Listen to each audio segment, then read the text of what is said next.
Week in review, Monday, November 17th, 2025. So last week, I spent a couple days in San Jose.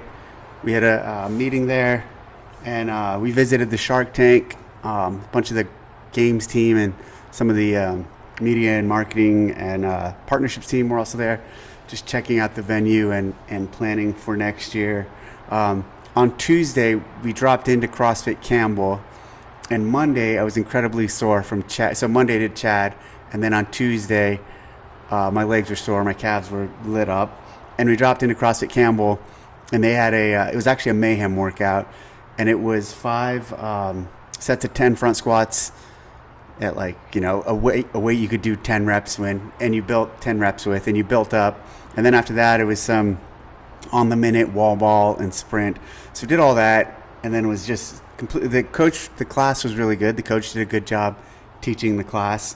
But I was really sore going into it. And then after that, I was just like blasted. So Wednesday morning I woke up, we were supposed to go drop in at CrossFit Silicon Valley, but I skipped out on that because they actually had more back squats. And I was just too beat up from Chad and then that Mayhem workout.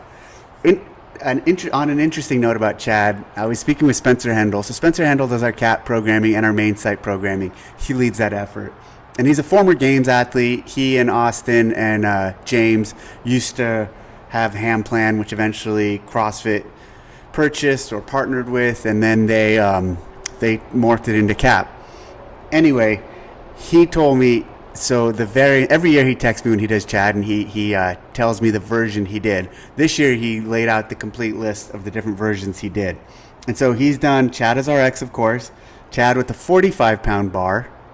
That sounds really bad. This year he did Chad with a 45-pound plate, holding a 45-pound plate. That also sounds really bad.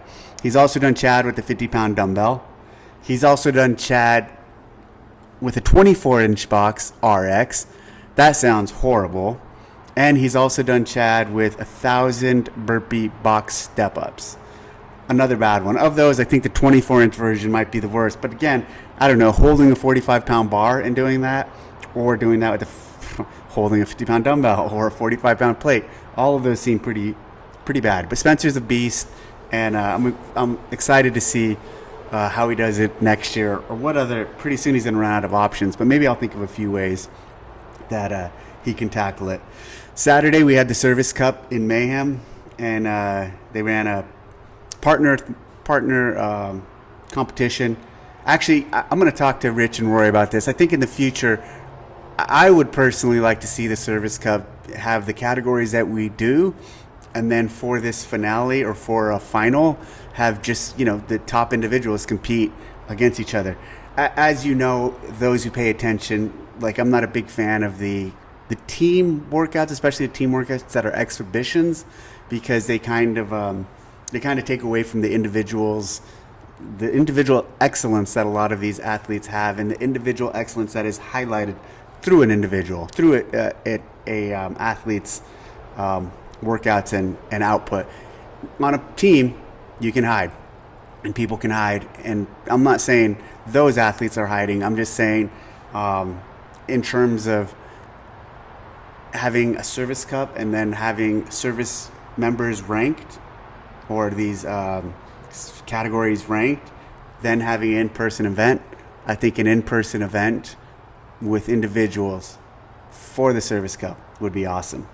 Now, I have no issue with what they did. They did a great job, and it was a cool event from everything I saw, and people loved it. I'm just saying, going forward in the future, I think it'd be cool to do an individual version. Yesterday I had and the reason I didn't go to the Service Cup this year was because my daughter was racing cross country, and she had a big race on Saturday, and so she qualified for state, so that's pretty cool, and that's in a few weeks. So Sunday I went to Sacramento, shot a long-range rifle match, tied for third with points, but because they use a tiebreaker of one of your stage's fastest times, I got fourth. But I was happy with how I shot. Felt pretty good overall. Let's dive into comments.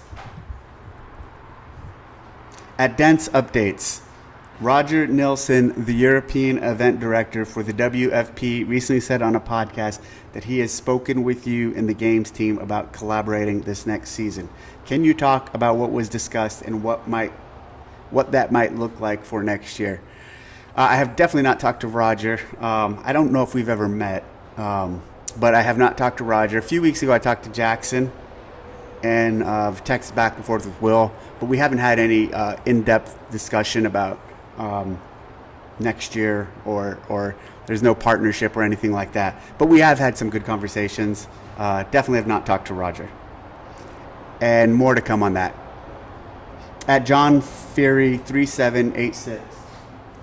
Watching older games, would you ever consider bringing back double banger from 2012? That was truly the unknown and unknowable for the athletes. As a firefighter, we use those Kaisers a lot for our physical agility testing. It was a great event to watch.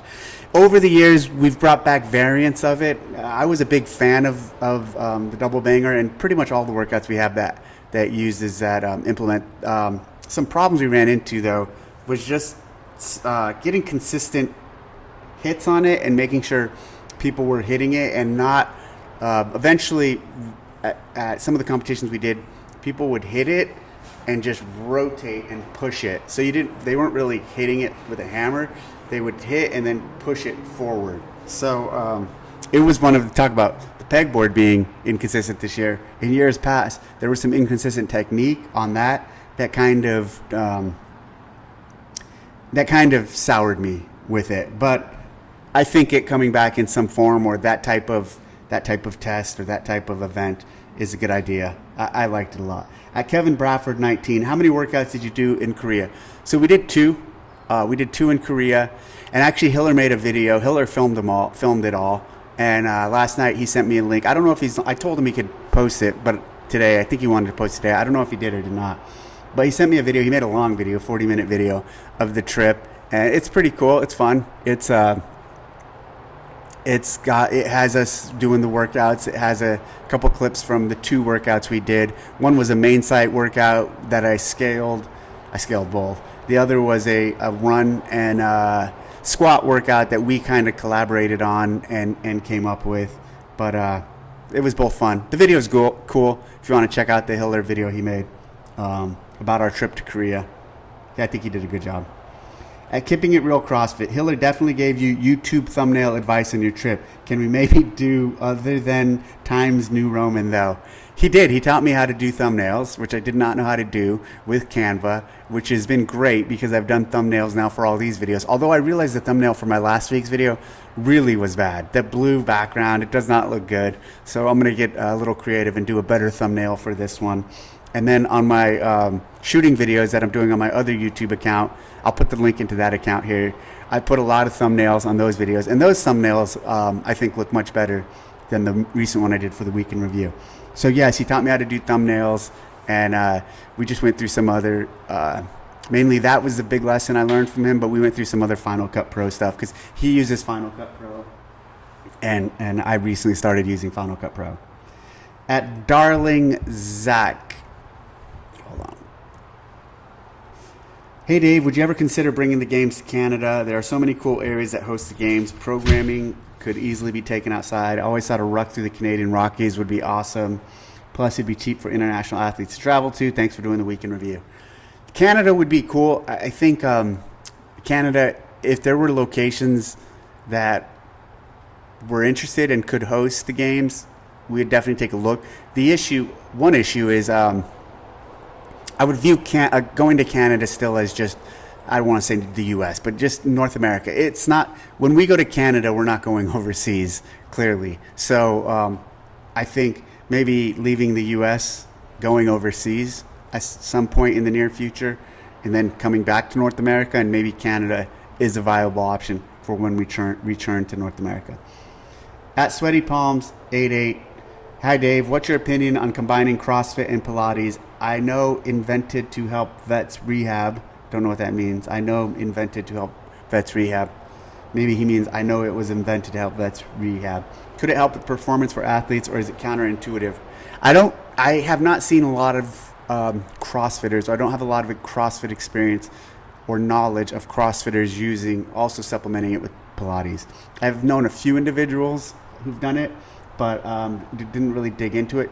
I think I know way more CrossFitters who do yoga and CrossFit, but I don't know much. I don't know much about the two, and I can't give you a good answer on that. But I would say try it out and let me know what you think, and let me know if you see results from it. And ultimately, if you were to combine the two in our with a methodology kind of view towards it, the efficacy of doing Pilates and CrossFit would be displayed through increased work capacity across broad time and modal domains. So if you're getting faster and you're getting fitter and you're getting stronger through doing Pilates and CrossFit, then there's probably something to it. Okay, so just TDC Mercantile just got these new hats that I uploaded to the site. There's trucker style snapback. There's 4 different versions. There's this one. There's an all orange one for hunting. This one's for hunting too, but this one's kind of cool with the camo. There's a black digi-cam one, and then there is, what's the 4th? And then there's just a different camouflage pattern all around. All right, thanks for watching the week in review. Talk to you next time.